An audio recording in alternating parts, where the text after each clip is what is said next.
আসসালামু আলাইকুম ওয়া রাহমাতুল্লাহি ওয়া বারাকাতুহু। আলহামদুলিল্লাহি ওয়ালিহি ওয়াসসালাতু লিআহলিহা আম্মা বাদ। টেকনিক ইজি এডুকেশনের পক্ষ থেকে সকল দর্শক এবং শ্রোতাকে অভিনন্দন জানাই, বিশেষভাবে সপ্তম শ্রেণীর শিক্ষার্থীদেরকে, কারণ আজকে তাদেরকে উদ্দেশ্য করেই আসা।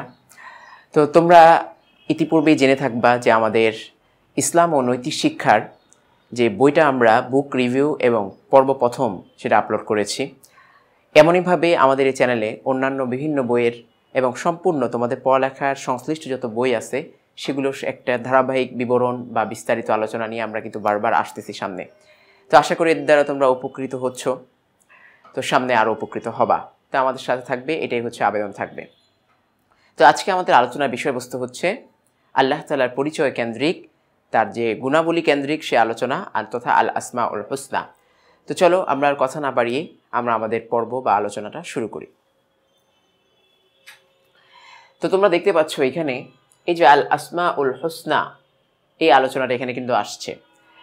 আমরা একটা কাজ করতে পারতাম, যদি এটার পাশে আল আসমাউল হুসনা শব্দটা যদি এখানে হেডলাইন আকারে দিতাম না, তাহলে কিন্তু সুন্দর হতো। তো এটা তুমি এখন মনে করো যে আমি হেডলাইনটা লিখলাম না, আর তুমি কোথায় পাবা? এই যে দেখো এখানে কিন্তু দেওয়া আছে আল আসমাউল হুসনা, এখান থেকেও নিতে পারো। তো যদি পাশাপাশি এরকম আরবিটা এখানে হেডলাইন হিসেবে দিত না, তাহলে অনেক সুন্দর হতো। তো যাই হোক, ভূমিকা স্বরূপ একটা কথা আমরা একটু বলেই নিই। আল্লাহ তাআলার গুণগত নামের সংখ্যা তোমাকে এখানে ৯৯টা বলতে পারে বা বলবে, কিন্তু আল্লাহ তাআলার গুণ কি আসলে ৯৯টার মধ্যেই সীমাবদ্ধ, না আরও আছে? যখন তোমাকে প্রশ্ন করা হবে যে আল্লাহ তাআলার গুণগুলো কত, সংখ্যা কত, তখন কি তোমাকে এইভাবে বলতে হবে যে আল্লাহ তাআলার অসংখ্য বা অগণিত গুণ রয়েছে, বৈশিষ্ট্য রয়েছে। তন্মধ্য থেকে আমরা পাই কয়টি? ৯৯টি। কোত্থেকে? কোরআন এবং হাদিস থেকে। বুঝা গেছে? এইভাবে তোমাকে বুঝিয়ে বলতে হবে। তো দেখি আমরা বিবরণটা কি লিখেছে। আল্লাহ তাআলার পরিচয় বর্ণনা করা শেষ করা সম্ভব নয়, এই যে কথাটা কিন্তু এখানে কিন্তু উল্লেখ করে দিছে, সম্ভব নয় বর্ণনা করে। তিনি সকল গুণের আধার। তো আধার এখানে কি বুঝাবো আমরা? সমষ্টি। এমন কোনো উত্তম গুণ নেই যা তার মাঝে নেই। তো সুতরাং যত রকমের উত্তম গুণ আছে, উত্তম আর অনুত্তম বলো, মানুষের জন্য না আল্লাহ তাআলা দুই ধরনের ভাগ করে দিচ্ছেন। আল্লাহর কাছে তো সব কিছুই এটা গ্রহণযোগ্য। খারাপ জিনিসগুলো তো আল্লাহই করেন, ওগুলো তো আল্লাহ তাআলাই সৃষ্টি করেছেন। তো ভালো খারাপ সব কিছুই আল্লাহর গুণাগুণ আছে। তিনি যেমন অসীম, তেমনি তার গুণাবলীও অসীম। তো সুতরাং আমরা যে আল্লাহর উপরে সত্তাগতভাবে বিশ্বাস করেছি, তার শুরুও নেই শেষও নেই। তিনি আছেন, ছিলেন, থাকবেন, তাই না? ঠিক এইভাবেই তার সত্তার সাথে সম্পৃক্ত এই গুণগুলো ছিল, আছে, থাকবে। এইভাবে তোমাকে বিশ্বাস করতে হবে। তার প্রতিটি গুণের মহিমা জ্ঞাপক পৃথক পৃথক নাম রয়েছে। তো তার এখানে কি লিখতেছে? তার প্রতিটি গুণের মহিমা জ্ঞাপক। মহিমা জ্ঞাপক মানে কি? মানে বরত্ব বুঝিয়ে আমরা পৃথক পৃথক নাম এখানে উল্লেখ করা রয়েছে বা আসবে, এগুলো তার গুণবাচক নাম। আর আল কোরআনে এগুলো আল আসমাউল হুসনা।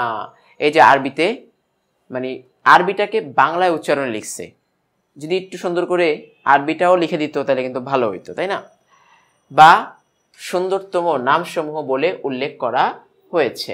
যেমনইভাবে মহান আল্লাহ তাআলা বলেন, এই যে বলেই আমাদের সেই আয়াতটা, আল্লাহ তাআলা নিজেই যে তার সুন্দর সুন্দর নামগুলোকে রেখেছেন এবং সেটা দ্বারা ডাকাটা পছন্দ করেন, এই কেন্দ্রিক একটা আয়াত এখানে তুলে ধরা হলো। ওয়ালিল্লাহিল আসমাউল হুসনা ফাদউহু বিহা।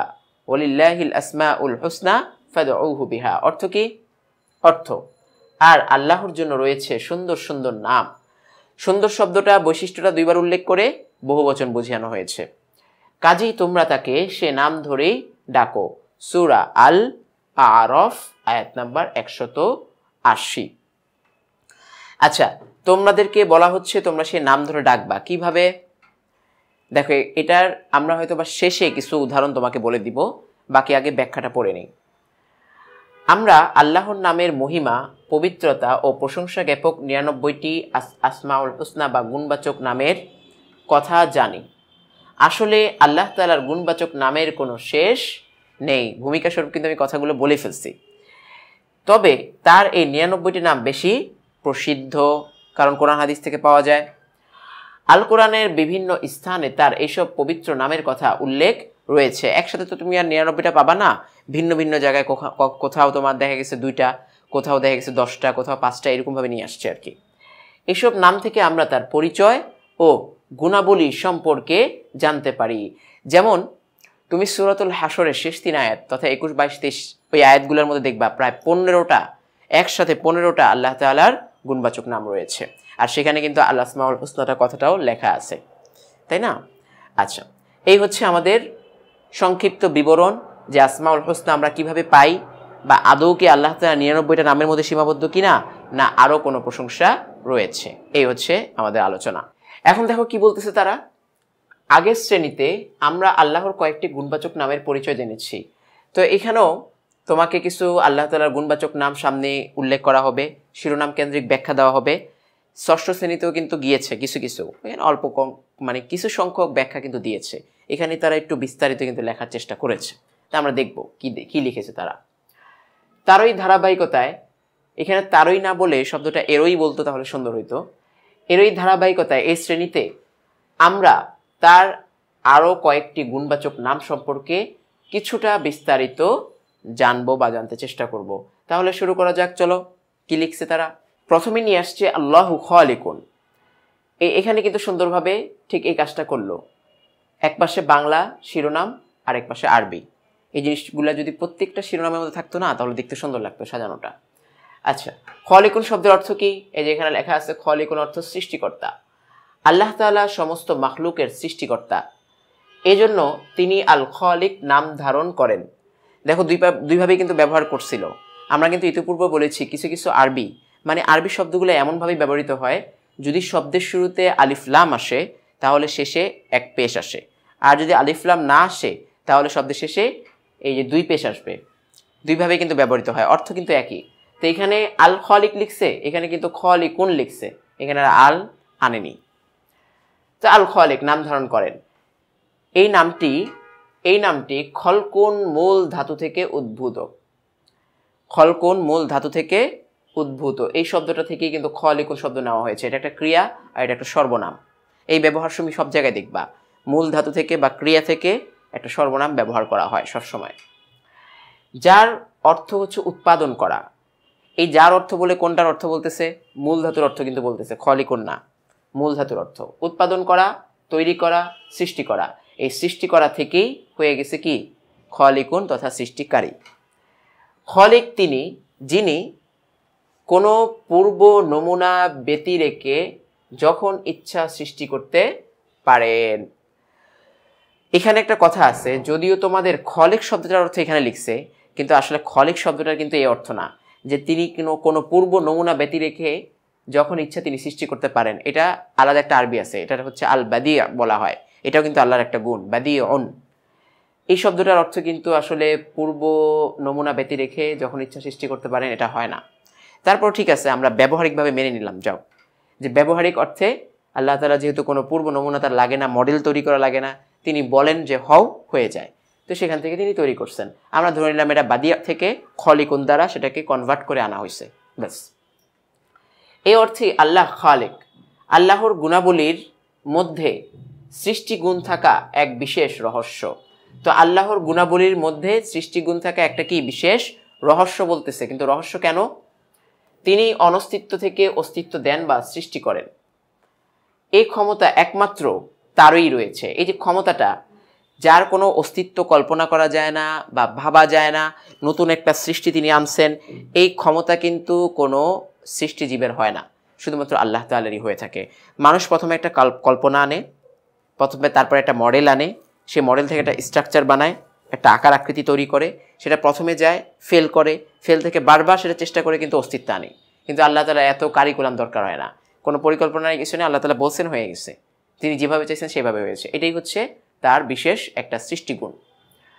আমাদের জীবনসহ আমরা আমাদের চারিদিকে তাকালে যেসব সৃষ্টি দেখতে পাই, এগুলো তার খালিক নামের মহিমার ফসল। তো এই যে তিনি সৃষ্টিকর্তা, এটা আমরা কিভাবে বুঝি?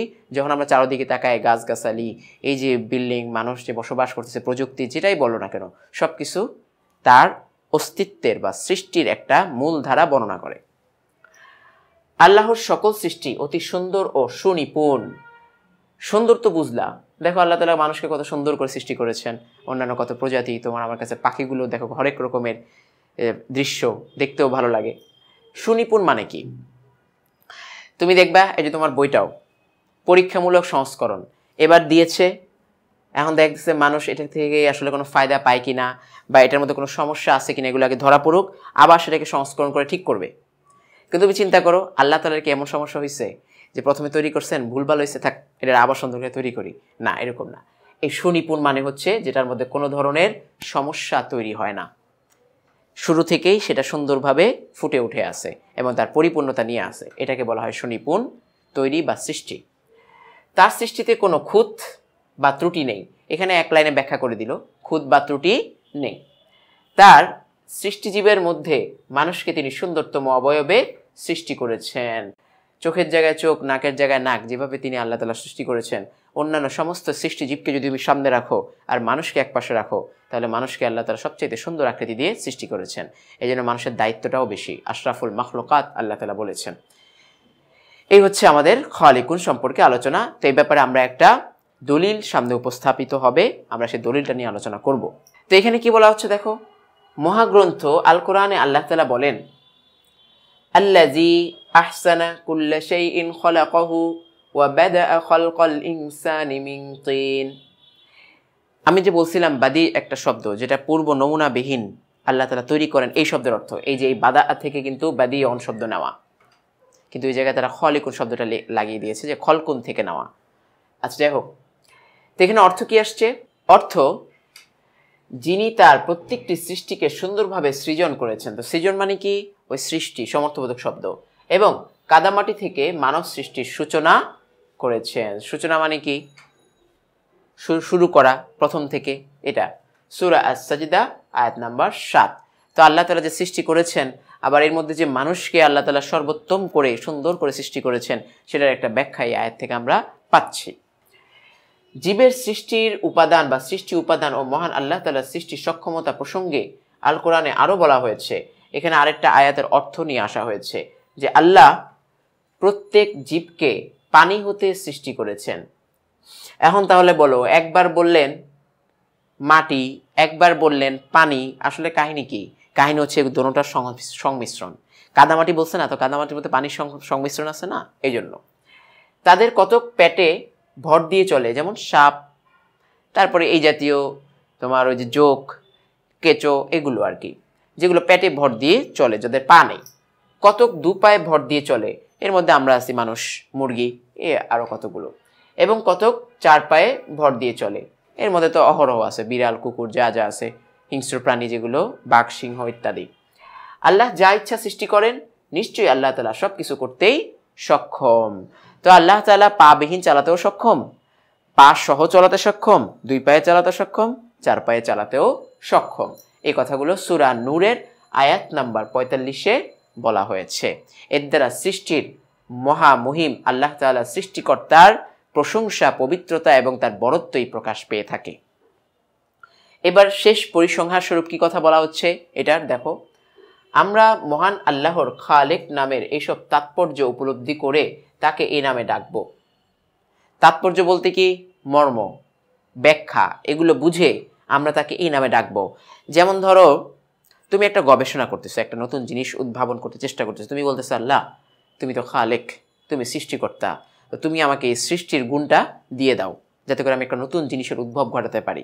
এইভাবে তুমি সময় সময় সংযুক্ত বিষয়গুলো নিয়ে ওই নামের সাথে সংযুক্ত কি রয়েছে তখন তুমি তার কাছে চাইতে পারো। যেমন তুমি রিজিক, তুমি খুঁজতেছো একটা হালাল পন্থা, যে কিভাবে ইনকাম করা যায় হালাল পন্থায়, তো আল্লাহ ইয়া রাজ্জাক তুমি তো আসলে রিজিক দাতা, তুমি আমাকে রিজিকের একটা উপার্জনের ব্যবস্থা করে দাও। এইভাবে সময় সময় প্রয়োজন অনুযায়ী চাওয়া এবং বিশ্বাস রাখবো যে কেবল আল্লাহই খালেক, তিনি যখন যা ইচ্ছা সৃষ্টি করতে পারেন। জীবনের ন্যায় মৃত্যুর স্রষ্টাও তিনি, জীবন যিনি তিনি সৃষ্টি করেছেন, মৃত্যু তিনিই সৃষ্টি করেছেন। এই বলে মোটামুটি আল্লাহু খালিকুনের আলোচনা এখানে সমাপ্ত করেছেন।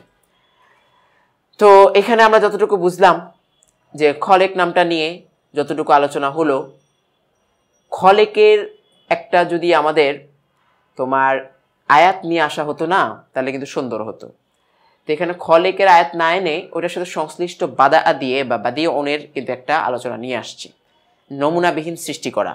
তো সেটা সম্পর্কে আনছে, ঠিক আছে, কথা সুন্দর হয়েছে। এই ছিল আমাদের আজকের খলিকুন শব্দের আলোচনা। এবার আমরা পরের আরেকটা অংশ নিয়ে আলোচনা করব। এবার তুমি দেখতে পাচ্ছ আল্লাহ মালিকুন, এই শব্দটা নিয়ে এখন আমাদের আলোচনার বিষয়বস্তু। ঠিক আছে, এখানে দেখো এক পাশে আরবি আরেক পাশে বাংলা, সুন্দর হয়েছে আর কি। বাংলা উচ্চারণ না লিখে যদি আল্লাহ অধিপতি এই কথাটুকু লিখতো না, তাহলে সুন্দর হইতো, বাংলা উচ্চারণ না লিখে। কারণ আমরা তো অর্থটাই জানবো আসলে। অনেকে অবশ্য একটু আরবিতে দুর্বল বলেই আসলে মাঝে মাঝে এরকম আরবিগুলোর বাংলা নিয়ে আসে, কিন্তু আমাদের উচিত আরবিগুলোকে গুরুত্ব দিয়ে শেখা। মহান আল্লাহর আরেকটি সুন্দর নাম হলো আল মালিক। তো এখানে কিন্তু আলিফলাম বাদ দিয়ে আনা হয়েছে, আর এখানে আবার আলিফলাম দিয়ে আনা হয়েছে, দুইভাবেই ব্যবহৃত হয়। মালিক অর্থ অধিপতি, সত্ত্বাধিকারী, সর্বাধিকারী, রাজাধিরাজ। কতগুলো শব্দ, আবার দিয়ে এটা বাদশাহ শব্দটাও আনছে। বাদশাহ শব্দটা তো আসলে বাংলা না, এটা হচ্ছে ফার্সি বা উর্দুতে ব্যবহৃত হয়, ওই একই কথা আসে। অধিপতি, সত্ত্বাধিকারী, সর্বাধিকারী, এগুলোর অর্থ কিন্তু বাদশাহ থেকে আসে, বুঝে গেছে?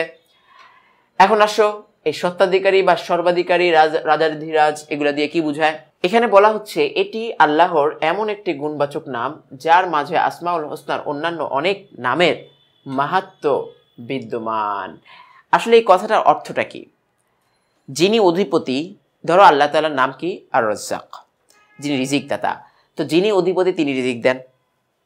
ধরলাম আল্লাহ তাআলা গফুর, আল্লাহ হচ্ছেন মহা ক্ষমাশীল। এখন যিনি অধিপতি তিনি ক্ষমা করতে পারেন, যিনি রাজাধিরাজ তিনি কিন্তু প্রজাদেরকে ক্ষমা করেন। এই জন্যই কিন্তু এই শব্দটাকে অনেক গুণের মাহাত্ম্য বা অনেক গুণের সমষ্টি বলা হয়, বুঝা গেছে? এই যে বিশাল পৃথিবী, যেখানে আছে নদী নালা, সাগর, মহাসাগর, পাহাড় পর্বত, আরও আছে জানা অজানা ছোট বড় অসংখ্য জীবজন্তু, পশু পাখি, কীটপতঙ্গ, গাছগাছালি, ফুল ফল, ফসল এবং আরও কত কি, তাই না? প্রযুক্তি। আমাদের মাথার উপর অনন্ত আকাশে আছে চন্দ্র, সূর্য, অগণিত গ্রহ, উপগ্রহ, নক্ষত্র। আকারে এই নক্ষত্রগুলো আবার পৃথিবীর চেয়ে লক্ষ লক্ষ গুণ বড়, কোনোটা কোটি কোটি গুণও বড়। আরও আছে আমাদের অজানা কত রহস্য জগৎ। বিশাল সৃষ্টির সৃষ্টিকর্তা, পরিচালক ও একচ্ছত্র মালিক একমাত্র আল্লাহ। সবকিছু তার নির্দেশে পরিচালিত হয়ে থাকে। কথাগুলো খুব সুন্দর লিখছে, একবারে বিস্তারিতভাবে বুঝিয়ে দিল। যা যা তুমি দেখতে পাচ্ছ সৃষ্টিকুল বা জগতে যা আছে সবকিছুর মালিকানাধীন কার? একমাত্র আল্লাহ তাআলার। এই কথাগুলো এখানে বলা হচ্ছে। তো ভেঙে ভেঙে যেহেতু বলে দিছে, আমার আর অত ভাঙার প্রয়োজন নেই বলেই মনে করি। এবার আমরা এ সম্পর্কে একটি উদাহরণ সামনে নিয়ে আসি। মহান আল্লাহ তাআলা বলেন, ওয়ালিল্লাহি মুলকুস সামাওয়াতি ওয়াল আরদি ওয়া মা বাইনাহুমা ইয়াখলুকু মা ইয়াশা ওয়াল্লাহু আলা কুল্লি শাইইন কাদির। অর্থ কি? নভমণ্ডল ও ভূমণ্ডল। নভমণ্ডল দিয়ে বুঝায় আসমান বা মহাশূন্যের অন্যান্য গ্রহ নক্ষত্রগুলো। ভূমণ্ডল দিয়ে বুঝায় জমিন, সাত জমিন এবং জমিনের সংশ্লিষ্ট সমুদ্র হতে পারে। এবং এতদুভয়ের মধ্যে যা কিছু রয়েছে, তো আসমান জমিনের মাঝে যা কিছু রয়েছে সব কিছুর উপর আল্লাহ তাআলার আধিপত্য। আধিপত্য মানে কি? ক্ষমতা। আধিপত্য বলতে ক্ষমতা বোঝায়। যিনি যা ইচ্ছা সৃষ্টি করেন। আর আল্লাহর সব কিছুর উপর মহা শক্তিমান। আল্লাহ কি? সব কিছুর উপর মহা শক্তিমান। সূরা আল মাইদা আয়াত নাম্বার 17। এই হচ্ছে আমাদের আয়াতের, এই আয়াত এনে এনে কি করা হয়? আয়াত এনে এনে এই যে আমরা একটা কথাটা আনলাম, এই কথাটা কোত্থেকে আনলাম তার একটা তথ্যসূত্র নিয়ে আসলে কথাটা আরো মজবুত হয়। সেই জন্য কিন্তু আয়াত দিয়ে তার একটা দলিল দেওয়া হয়, প্রমাণ দেওয়া হয়। আর এটাই হচ্ছে ইসলামের আলোচনার সৌন্দর্য। তিনি আদেশদাতা ও নিষেধকারী। তো যেহেতু তিনি অধিপতি, তিনি আদেশ দিবেন, তিনি আবার কোনো কিছু থেকে নিষেধ করবেন, এটা তার গুণ। আচ্ছা, তিনি আমাদের এবং সকল জীবের জীবনের মালিক।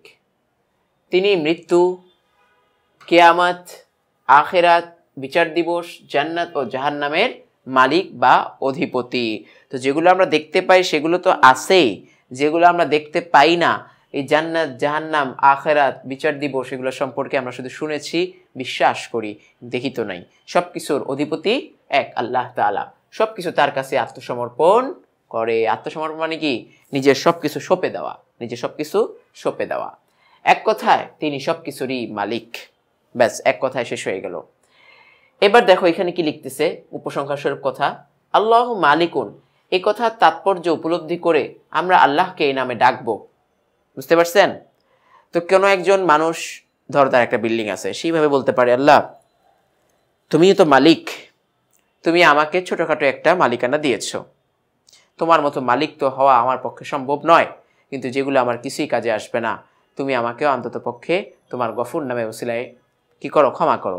এইভাবে কথাগুলো সামঞ্জস্য রেখে যদি তুমি আল্লাহকে ডাকো না, বলো না, তার বৈশিষ্ট্যগুলো, শব্দগুলো যদি বলো, আল্লাহ খুব খুশি হন। এটা আল্লাহ তাআলা নিজেই কোরআন কারীমে বলেছেন।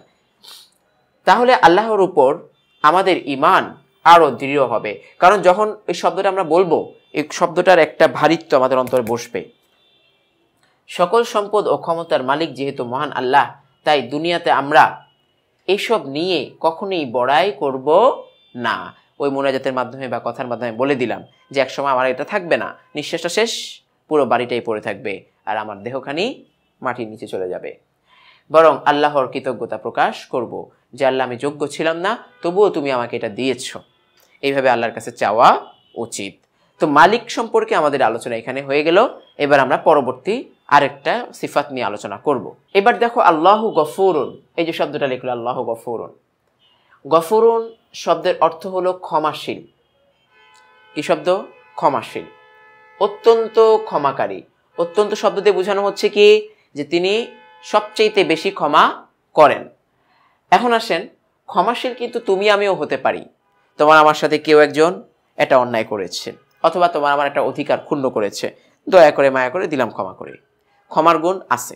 কিন্তু আল্লাহ যেভাবে ক্ষমা করেন, সেই ক্ষমা কিন্তু কারো পক্ষে করা সম্ভব নয়। আল্লাহ তাআলা ইহকালেও করবেন, পরকালেও করবেন। যেই পরিমাণ, আবার এটা তো হলো অবস্থা, যেই পরিমাণ করবেন সেই পরিমাণ কিন্তু মানুষের পক্ষে করা সম্ভব না। কিছুক্ষণ আমাদের পূর্বের একটা পর্বতে আমরা কিন্তু বলেছিলাম যে আল্লাহ তাআলার ক্ষমাটা কেমন, দয়াটা কেমন। তোমাকে পৃথিবীতে যে সবচেয়ে বেশি ভালোবাসে, সেও কিন্তু একটা ভুল বারবার করলে পরে সে রাগ হবে, তোমাকে হয়তো বা শাস্তির আওতায় আনবে, অথবা তোমার থেকে একটু মুখ গোমরা করে মুখ ফিরিয়ে নিবে।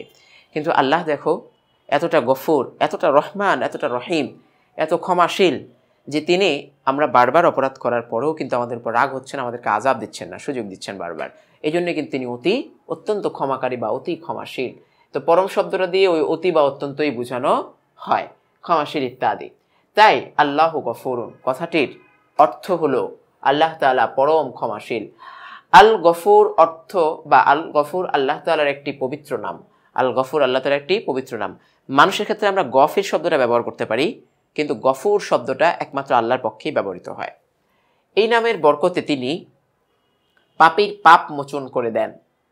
তো তোমরা কেন দোয়া করবা বলো তো, বা কিভাবে বলবা, হে আল্লাহ তুমি তো গফুর, তুমি আমাকে ক্ষমা করো, আমার গুনাহগুলোকে মাফ করো। এইভাবে আল্লাহ তাআলা বলেন, এই গফুর শব্দটা বা এই আল্লাহ তাআলার ক্ষমা করাটা যে তোমার কোত্থেকে আনছে, এটার একটা তথ্যসূত্র এখানে তুলে ধরা হলো। গফিরিজ যামবি ওয়া কাবিলিত তাওবি শাদীদিল ইকাবিত তাউল। এখানে কিন্তু আল্লাহর ক্ষেত্রে গফির শব্দটা ব্যবহার করা হয়েছে। এই শব্দ কিন্তু মানুষের ক্ষেত্রে ব্যবহার করা যায়, কিন্তু গফুর শব্দটা আল্লাহ ছাড়া অন্য কারো শব্দের ক্ষেত্রে ব্যবহার করা যায় না। অর্থ, যিনি পাপ ক্ষমাকারী, তওবা কবুলকারী এবং কঠোর শাস্তিদাতা ও শক্তিশালী। দেখছো, এখানে কিন্তু একটু ভয় দেখানোর জন্য আল্লাহ তাআলা আবার নিজের কঠোর শাস্তিদাতাও বলে দিল। ঠিক আছে। আচ্ছা, সূরা আল মুমিন আয়াত নাম্বার 3। এখন ব্যাখ্যা স্বরূপ কি বলা হচ্ছে, নিঃসন্দেহে আল্লাহ বড়ই ক্ষমাশীল, সবকিছুর মালিক হিসাবে তিনি আমাদের গুনাহসমূহকে ক্ষমা করাও বা ক্ষমা করারও মালিক। এই মালিক, তিনি ছাড়া আমাদের গুনাহ মাফ করার আর কেউ নেই। তো তুমি যখন কাকুতি মিনতি করে আল্লাহর কাছে বলবা যে আল্লাহ তুমি ছাড়া তো আর গুনাহ ক্ষমা করার মতো কেউ নেই, তো দেখা গেছে আল্লাহ তাআলা দয়া মায়া করে তোমার গুনাহগুলো মাফও করে দিতে পারেন। পাপীর ক্ষমা চাওয়ার কারণে আল্লাহ তাআলা তাদের পাপসমূহ এমনভাবে ক্ষমা করে দেন যে তা আমলনামা থেকে মুছে যায়। তো কখনো কখনো আল্লাহ তাআলা গুনাহগুলোকে ক্ষমা করে আমলনামা থেকে মুছে দেন, আবার কখনো কখনো কি করেন বলো তো, পরিবর্তন করে দেন। তুমি যদি দোয়া করো আল্লাহ তুমি আমার গুনাহগুলোকে একটা ভালো কাজ বা পুণ্যর কাজ দ্বারা পরিবর্তন করে দাও, আল্লাহ তাআলা সেটাও করতে পারেন। সমপরিমাণ গুনাহকে ভালো কাজে পরিণত করে দিলেন, সেটাও হয়। গফুর মানে অর্থে মোচনকারী। আর মহান আল্লাহ তাআলা বলেন, হে আমার বান্দাগণ, তোমরা যারা নিজেদের প্রতি অবিচার করেছো, এখানে নিজেদের প্রতি অবিচার করার অর্থ কি? আল্লাহ তাআলা যেটাকে নিষেধ করছে সেটা যদি আমি করি না, তো আমার একটা শাস্তির আমি একটা মুখোমুখি হলাম, এটাই মানে হচ্ছে নিজের উপর নিজে জুলুম করা, অত্যাচার করা, নিজে নিজে বুঝে শুনে নিজে একটা শাস্তিকে মেনে নেওয়া। এই জন্য এটা হচ্ছে অবিচার। আল্লাহর অনুগ্রহ হতে নিরাশ হইও না, আল্লাহর অনুগ্রহ হতে কখনো নিরাশ হইও না। প্রায় দেখা যায় এমন অবস্থা হয়, দুঃখ পেতে পেতে আমাদের অবস্থা টাইট, যে আল্লাহ এত দুঃখ আর তো সহ্য হচ্ছে না, খালি কি আমারই পাইলা, আর কারো এত দুঃখ তো নাই, আমার মতো দুঃখ আর কারো নাই। এই যে সমস্ত কথাগুলো আমরা বলে ফেলি, যে আমার ভাগ্যে কি আর কোনো কি বাঁচার উপায় নাই, স্বস্তি কি আমি আর পাবো না, এইভাবে নিরাশ হওয়া যাবে না। সবসময় আল্লাহর সাথে ভালো আচরণ বা ভালো একটা আশা রাখতে হবে, যে হ্যাঁ অবশ্যই আল্লাহ তাআলা কোনো না কোনো অবস্থায় আমাকে এখান থেকে উদ্ধার করবেন। আল্লাহর সমুদয় পাপ ক্ষমা করে দিবেন, আল্লাহ সমুদয় পাপ ক্ষমা করে দিবেন, তিনি তো অত্যন্ত ক্ষমাশীল ও পরম দয়ালু। সূরা জুমার আয়াত নাম্বার 53। এই হচ্ছে আমাদের একটা দলিল কেন্দ্রিক আলোচনা। এবার দেখি আমরা উপসংহার স্বরূপ কি লিখেছে। মহান আল্লাহ এমন মহা ক্ষমাশীল যে বান্দার পাপরাশি যত বেশি হোক না কেন, তা যত বড়ই হোক না কেন, তার ক্ষমার সামনে তা অতি সামান্যই। তো তোমাকে এটা সবসময় মনে রাখতে হবে, বান্দা যদি গুনাহ করতে করতে করতে করতে করতে করতে পাহাড় সম পরিমাণ গুনাহ করে ফেলে, আল্লাহ তাআলা ওইটা মুছে দেওয়া আল্লাহর কাছে কোনো ব্যাপারই না। আল্লাহ তাআলা নিরাশ কি বলে, আল্লাহ তাআলার রহমতটা এর থেকে নিরাশ হওয়া যাবে না। আল্লাহ তাআলার রহমতটা তোমার ওই পাহাড় সম পরিমাণ গুনাহের থেকে বহুত বহুত গুণে বড়, এটা তোমাকে বিশ্বাস রাখতেই হবে। মানুষ যদি ভুলবশত কোনো অন্যায় অশ্লীল কাজ করে ফেলে, কিংবা পাপ করে নিজেদের প্রতি জুলুম করে, এই যে কথাটা এখানে লেখা আছে, পাপ করে নিজেদের প্রতি কি করেছে, জুলুম করেছে, অত্যাচার করেছে, করে বসে, তবে যদি সাথে সাথে আল্লাহকে স্মরণ করে এবং নিজেদের গুনাহের জন্য আল্লাহর কাছে ক্ষমা প্রার্থনা করে, যেটাকে আমরা বড় গুনাহ থেকে ক্ষমা চাওয়া বলতে আমরা কি বুঝাই, তাওবা বলি, তাওবা করে, তাহলে তিনি তাদের ক্ষমা করে দেন। এই মর্মেই আল্লাহ তাআলা বলেন, এ ব্যাপারে আমাদের একটা দলিল আসতেছে সামনে, তোমাদের প্রতিপালক দয়া করাকে তার নিজের কর্তব্য বলে লিখে নিয়েছেন। তো এখানে একটা আসলে চন্দ্রবিন্দু হবে, তো লিখে নিয়েছেন, তোমাদের মধ্যে কেউ অজ্ঞতাবশত যদি কোনো মন্দ কাজ করে, এখানে তো অজ্ঞতা বলছে, কোথাও কোথাও গুনাহ তো নিজের ইচ্ছাতেও হয়, তাই না, সেটাও যদি তুমি নিজের ভুলটা বুঝতে পারো, অতঃপর তাওবা করে, এই যে তাওবা শব্দটা এখানে উল্লেখ হয়েছে, এবং সৎ হয়ে যায়, তবে তিনি অত্যন্ত ক্ষমাশীল, পরম দয়ালু। সূরা আল আনআম আয়াত নাম্বার 54। তো এই যে তওবা শব্দটা এর ব্যাখ্যা কি আসলে? তওবা বলতে দেখবা তোমাদের মাঝে ছোট মানুষ, তোমরা হয়তো বা বুঝে দেখবে এইভাবে, কেউ কেউ তোমাদের মাঝে একটা ভুল করছে, তওবা গালের মধ্যে এরকম থাপ্পড় দিচ্ছে, আদৌ কি এটা আসলে তওবা? না, এটা কিন্তু তওবা না। তওবা বলতে বুঝায় ফিরে আসা। তওবার শাব্দিক অর্থ কি আসে? ফিরে আসা। এখন ব্যবহারিক অর্থ বা ব্যাখ্যা আমরা কি দিব? আল্লাহর ভয়ে নিজে লজ্জিত হয়ে অন্যায় থেকে ফিরে আসা, এর নাম হচ্ছে তওবা। তিনটা অংশ, অতীতে যে অপরাধটা হয়েছে, যে অপরাধের উপর তুমি লজ্জিত হবে, 2 নাম্বার সেই অপরাধটাকে সামনে রেখে আল্লাহর কাছে ক্ষমা চাইবে, 3 নাম্বার সেই অপরাধটা ভবিষ্যতে আর করবে না, এই ব্যাপারে আল্লাহর কাছে প্রতিজ্ঞাবদ্ধ হওয়া। যখন এই 3টা জিনিসের সমষ্টি হবে, তখনই কিন্তু প্রকৃতপক্ষে তওবা হবে। আর আল্লাহ তাআলা আশা করা যায় যে তওবা করলে পরে বান্দার যত বড় গুনাহই হোক মাফ করবেন। তো উপসংহার স্বরূপ আমরা আল্লাহর গাফুর নামের ওসিলা দিয়ে তার কাছে ক্ষমা চাইব, যেটা একটু আমি আগেই একটু বলে দিলাম, বুঝিয়ে দিলাম। আমাদের প্রিয় নবী সাল্লাল্লাহু আলাইহি ওয়াসাল্লাম, যার কোনো গুনাহ ছিল না, নবীরা তো সবসময় নিষ্পাপ থাকেন, আল্লাহ তাআলা তার পূর্বাপর সমস্ত গুনাহগুলোকে ক্ষমা করে দেন তাদের। তদুপরি তিনি আল্লাহর কাছে বেশি বেশি ক্ষমা চাইতেন। এমন কোনো দিন ছিল না যে আল্লাহর কাছে ক্ষমা চাইতেন না, বরঞ্চ কিছু কিছু হাদিসের মধ্যে তো আসছে, নবীজি নিম্নে প্রতিদিন কমপক্ষে 100 বার আল্লাহর কাছে ইস্তিগফার করতেন, মানে ক্ষমা চাইতেন, আস্তাগফিরুল্লাহ, ক্ষমা চাইতেন, আল্লাহ আমাকে ক্ষমা করো। তো যার কোনো গুনাহ নাই, তিনি যদি 100 বার চান, আমাদের কতবার চাওয়া উচিত? ভাবার বিষয়, তাই না? ক্ষমা প্রার্থনাকারী ও তওবাকারীদেরকে আল্লাহ তাআলা ভালোবাসেন। যে নিজের অপরাধ স্বীকার করে নেয় তাকে তো বান্দারাই ভালোবাসে, আল্লাহ তো ভালোবাসবেনই। এবং পাপ না থাকলে তার মর্যাদা বৃদ্ধি করে দেন, আর যখন সে পাপ থেকে ফিরে আসে তার মর্যাদা কি হয়ে যায়? আস্তে আস্তে বাড়তে থাকে, বেড়ে যায়। এই ছিল আমাদের গফুর কেন্দ্রিক আলোচনা। এবার আমরা সামনে আরেকটি বৈশিষ্ট্য সম্পর্কে আলোচনা করব। এখন দেখো, আমরা যে কয়টা নামের বিবরণ পেলাম আল্লাহু খাবিরুন দ্বারা, আল্লাহ তাআলার আসমাউল হুসনা সম্পর্কে একটু বিস্তারিত আলোচনাটা শেষ করা হয়েছে। আল্লাহু খবিরুন লিখেছেন, তো খবিরুন শব্দের অর্থটা কি আসে দেখো। খবিরুন অর্থ সর্বজ্ঞাত, মানে সব কিছু যিনি জানেন। মানুষের ক্ষেত্রে কিন্তু খবির এই শব্দ ব্যবহৃত হয় খয়ের সাথে আলিফ দিয়ে, কিন্তু যখন এই খয়ের সাথে খ বা বায়ের পরে ইয়া থাকে খবিরুন, তখন কিন্তু এই শব্দটা আর আল্লাহ ছাড়া অন্য কারো ক্ষেত্রে ব্যবহার করা যায় না। তো এটার অর্থ আসে সর্বজ্ঞাত, মানে সব কিছু তিনি জানেন। সর্বজ্ঞ একই কথা, সম্যক অবহিত, যিনি সব কিছু জানেন, তিনটা তো সমর্থবোধক শব্দ, কথা একই, ইত্যাদি। আল্লাহ তাআলা খবিরুন অর্থ আল্লাহ সম্যক অবহিত বা সর্বজ্ঞাত, সব কিছু তিনি জানেন, তার জ্ঞান পরিসীমার মধ্যে সব কিছুই রয়েছে। আল খবির মহান আল্লাহ তাআলার একটি নাম, এটি একটি আল্লাহ তাআলার গুণবাচক নাম। এই নামটি আল আলিম, আস সামি, আল বাসির, আল কাদির ইত্যাদি নামের সঙ্গে সম্পর্কযুক্ত। দেখো, একটা থ্রু দিয়ে একটা অংশের আলোচনার মধ্যে আরও তিনটা নাম সংযোগ করে তোমাকে বোঝাচ্ছে, কারণ খবিরের সাথে এগুলোর সংযুক্তি রয়েছে। কিভাবে দেখো, আলিম মানে কি? জানা। তো একটা মানুষ জানেন, এখানে জ্ঞাত শব্দটা আসে না?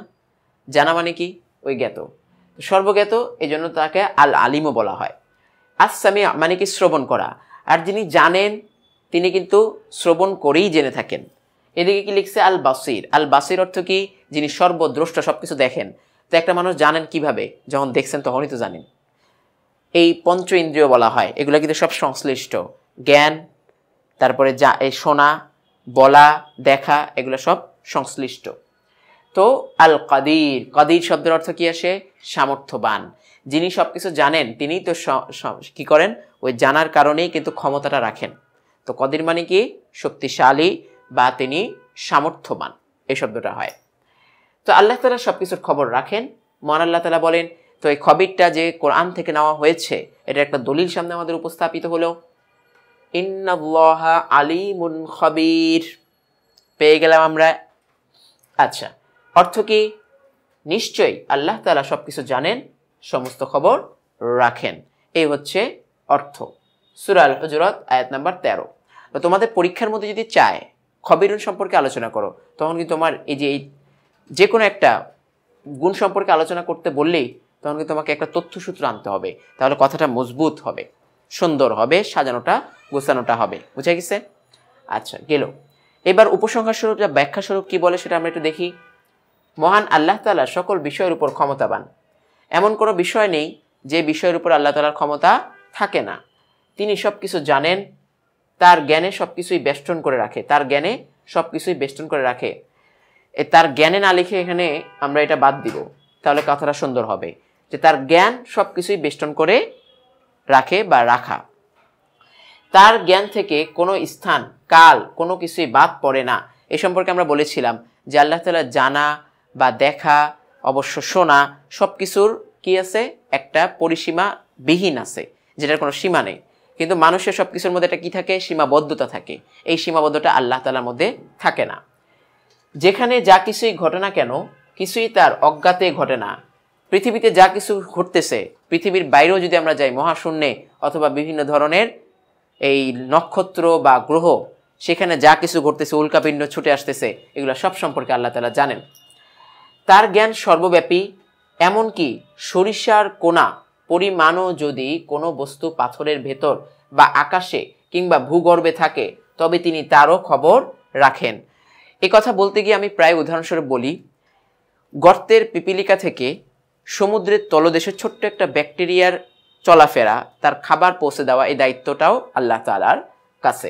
সেই জন্য এখানে উদাহরণস্বরূপ সেই কথাটা বললো যে সরিষার কোনা এরকম পরিমাণ কোনো বস্তু যদি পাথরের ভিতরেও থাকে, যেটা মানুষের জানা নাই, আর ওটা ভাঙলে পরে হয়তো বা জানতে পারে, সেটাও আল্লাহ তাআলা জানেন। তিনি সব কিছু দেখেন ও শোনেন। দৃশ্য ও অদৃশ্য যেটা দেখা যায়, যেটা দেখা যায় না, প্রকাশ্য ও গোপনীয়, যেটা সামনে উপস্থাপিত, যেটা অগোচরে লুকায়িত, স্পষ্ট অস্পষ্ট, সব কিছুই তিনি জানেন। আমাদেরকে এইভাবে বিশ্বাসটা করতে হবে। ছোট বড় কোনো কিছুই তার দৃষ্টির বাইরে থাকে না এবং তিনি কোনো কিছুই ভুলে যান না। ভুলার তো প্রশ্নই আসে না। সব কিছু সম্পর্কে তিনি অবগত রয়েছেন। এই হচ্ছে আমরা খবিরুন কেন্দ্রিক একটা উদাহরণ দিয়ে তথ্যসূত্র উল্লেখ করে তারপর তার ব্যাখ্যা দিলাম। এবার উপসংহার আমাদের সাথে কি বলতেছে? ওই আগের কথাটাই, যে তুমি আল্লাহ তাআলার গুণগত নাম দিয়ে কি করবা? দোয়া করবা। তাহলে তোমার জন্য এটা কি হবে? একটা প্লাস পয়েন্ট হবে। এখানে উপসংহার স্বরূপ কি বলা হচ্ছে? আমরা সবসময় মনে রাখবো যে আল্লাহ তাআলা আমাদের ভালো মন্দ সকল কাজকর্ম সম্পর্কে সম্যক অবগত। তো তুমি গোপনে প্রকাশ্যে কি করতেছো সব কিছু আল্লাহ তাআলা জানতেছেন, এই বিশ্বাস তোমাকে আমাকে করতে হবে। তাই আল্লাহকে ভয় করে আমরা সকল প্রকার অন্যায় ও পাপ কাজ থেকে নিজেদেরকে বাঁচিয়ে রাখবো এবং ভালো কাজসমূহ করব।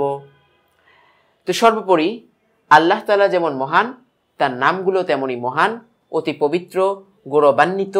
সমস্ত কিছুর কথা কিন্তু একসাথে শেষ করতেছে যে আমরা তাকে তথা আল্লাহ, রহমান কিংবা তার অন্যান্য গুণবাচক নামেও ডাকবো। তো সেটা কিভাবে বলতেছিলাম? যেমন তুমি খবির, তোমার কারো জ্ঞানের মধ্যে সমস্যা আছে যে মনে রাখতে পারে না, কিছু মনে রাখতে চাইলেই ভুলে যায়, তখন সে কি করবে? আল্লাহর কাছে দোয়া করবে, আল্লাহ তুমি তো খবির, তো এই খবির নামের তোমার যে অংশটা আছে সেটা থেকে কিছু আমাকে দান করো। এইভাবে যখন আল্লাহ তাআলার এই সমস্ত গুণবাচক নামগুলো বলে বলে তুমি সময় কেন্দ্রিক, ব্যবস্থা কেন্দ্রিক বা অবস্থা কেন্দ্রিক বলবা, আল্লাহ তাআলা এর দ্বারা তোমাকে ওই জিনিসটা আরো বেশি করে বাড়িয়ে দিবেন। এই ছিল আমাদের আলোচনা। যদি এখানে মালাইকা বা ফেরেশতার প্রতি ঈমান আনা এটা আসছে, আমরা ইনশাআল্লাহ এটা অন্য একটা পর্বের মধ্যে এই সম্পর্কে আলোচনা করব। আজকের মতো শুধুমাত্র আমরা আল আসমাউল হুসনা নিয়ে আলোচনাই করেছি। তো আশা করি তোমাদের এই আলোচনা দ্বারা তোমরা উপকার লাভ করবে। আজকের মতো আমরা এখানেই আসলে বিদায় নিব। ইনশাআল্লাহ পরবর্তী পর্ব আবার উপস্থাপিত হবে এবং সেই পর্ব দেখার আমন্ত্রণ জানিয়ে আল্লাহ তাআলা সকলকে ভালো রাখুক, সুস্থ রাখুক, এ বলে আজকে এখানে বিদায় নিচ্ছি। আসসালামু আলাইকুম ওয়া রাহমাতুল্লাহি ওয়া বারাকাতুহু।